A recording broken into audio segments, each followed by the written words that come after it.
মানবজাতির বরাবরই অজানাকে জানার আগ্রহ অদম্য।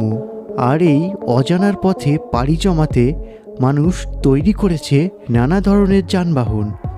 বিভিন্ন ধরনের জলযানে চেপে মানুষ প্রথমবারের মতো নিজেদের বাসস্থলের পৃথিবীকে আবিষ্কার করে। এরপর উড়োজাহাজ তৈরির মাধ্যমে মানুষ পূরণ করেছে তার আজন্ম উড়ে বেড়ানোর স্বপ্ন। অবশেষে একসময় মানুষ পৃথিবীর গণ্ডি পেরিয়ে পৌঁছে যায় মহাকাশে। আর বর্তমানে প্রযুক্তির উৎকর্ষতায় আন্তর্জাতিক মহাকাশ স্টেশনে নিয়মিতভাবে মানুষ বসবাস করছে। আন্তর্জাতিক মহাকাশ স্টেশন হলো এক বিশেষ ধরনের কৃত্রিম উপগ্রহ যেখানে মানুষ বসবাস করতে পারে এমন একটি ওজনবিহীন পৃথিবী, যেখানে মাধ্যাকর্ষণ বল এতটাই হালকা যে শুধু ছোটোখাটো বস্তু নয়, এখানকার সমস্ত উপাদানই ভেসে বেড়ায়। তাছাড়া এখানে উপর নিচ বলে কিছু নেই কোনো দিন রাতের হিসাব। মনুষ্য নির্মিত বিজ্ঞানের এই দুর্গ অনবরত ছুটে চলেছে মহাকাশের অজানা অন্ধকারকে দূর করে। 1869 খ্রিস্টাব্দে এভরট হেল প্রথম মহাকাশ স্টেশন নির্মাণের পরিকল্পনা করেন। এরপর বিংশ শতকের প্রথম দিকে কনস্ট্যান্টি ত্রিশোলকোভস্কি ও হারমান ওবেতের সম্পর্কিত কিছু গুরুত্বপূর্ণ ধারণা যোগ করেন।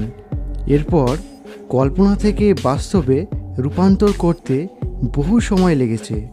রকেটগুলি আমেরিকান স্পেস শাটল ও রাশিয়ান স্পোটন কোম্পানি নির্মাণ করেছে। এই রকেট আবিষ্কার না হলে মহাকাশ স্টেশন কখনোই নির্মাণ করা সম্ভব হতো না। রকেটগুলো ব্যবহার করে মহাশূন্যে ভাসমান এই মানবদুর্গ নির্মাণ করতে 13 বছরেরও বেশি সময় লেগেছে।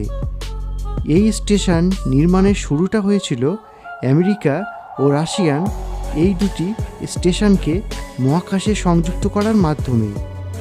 দুটি দেশের মহাকাশযান নির্মাণের প্রযুক্তির বিভিন্নতার কারণে দুটি স্টেশনকে সহজে সংযুক্ত করা যাচ্ছিল না।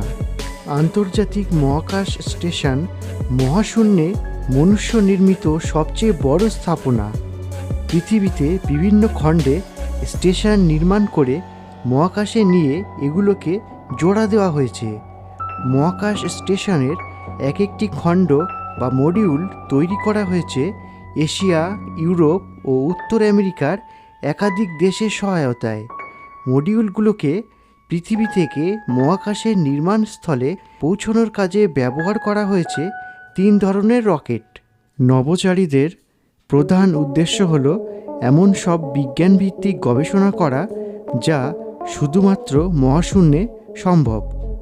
আন্তর্জাতিক মহাকাশ স্টেশনের সাধারণত প্রত্যেক নভোচারী অবস্থানের সময় হলো 6 মাস, কিন্তু কোনো আইএসএসে কর্মীকে প্রায় বছরখানেক এখানে থাকতে হয়। দীর্ঘ সময় পৃথিবী থেকে বিচ্ছিন্ন থাকার কারণে মানব শরীরে কী ধরনের পরিবর্তন আসতে পারে তাদের উপর সেসব পরীক্ষা করা হয়। মহাকাশ স্টেশনটির দৈর্ঘ্য একটি ফুটবল মাঠের চেয়েও অনেক বড় এবং এর ভেতরের পরিসর 6 বেডরুমের একটি ঘরের সমান। 3 দশকেরও বেশি সময় প্রায় 350 জনেরও বেশি নভোচারী এই মহাকাশ স্টেশনে কাজ করেছে। অতীতে মহাকাশ স্টেশন থেকে ফিরে আসার সময় 2টি দুর্ঘটনায় 14 জন নভোচারী মারা যায়। এই সকল দুর্ঘটনা আমাদেরকে স্পষ্টভাবে মনে করিয়ে দেয় যে সকল ধরনের সতর্কতা পূর্ব প্রস্তুতি থাকা সত্ত্বেও প্রতিটি মহাকাশ ভ্রমণে রয়েছে সম্ভাব্য বিপদের ঝুঁকি। আন্তর্জাতিক মহাকাশ স্টেশন থেকে করা বিভিন্ন গবেষণা মহাবিশ্ব সম্পর্কে মানবজাতির ধারণা ও জ্ঞানকে এক অনন্য পর্যায়ে নিয়ে গিয়েছে। সবচেয়ে গুরুত্বপূর্ণ হল ভবিষ্যতে মহাশূন্যের আরও গভীরে অভিযান পরিচালনার জন্য মানুষ যে সমস্ত অসুবিধার সম্মুখীন হতে পারে, এখানে অবস্থানরত বিজ্ঞানীরা নিরলসভাবে এসব সমস্যা সমাধানে কাজ করে চলেছেন।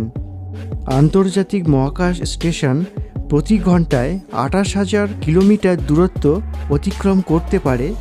এই গতিতে পৃথিবীকে একবার প্রদক্ষিণ করতে সময় লাগে মাত্র 92 মিনিট। মহাকাশ স্টেশন তুলনামূলকভাবে পৃথিবীর খুব কাছ দিয়ে প্রদক্ষিণ করে। ঘুরতে ঘুরতে একসময় পৃথিবীর আরও কাছাকাছি চলে আসে।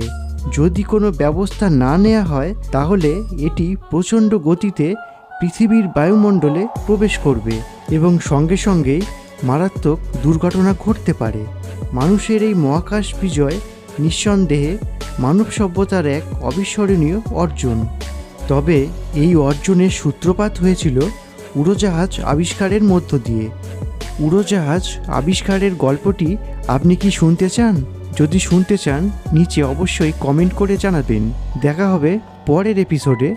ততদিন ভালো থাকুন, সুস্থ থাকুন। যদি চ্যানেলটিকে ভালো লেগে থাকে একটি লাইক করে দেবেন এবং এই রকম ইন্টারেস্টিং ভিডিও পাওয়ার জন্য অবশ্যই কিন্তু সাবস্ক্রাইব করবেন। ধন্যবাদ।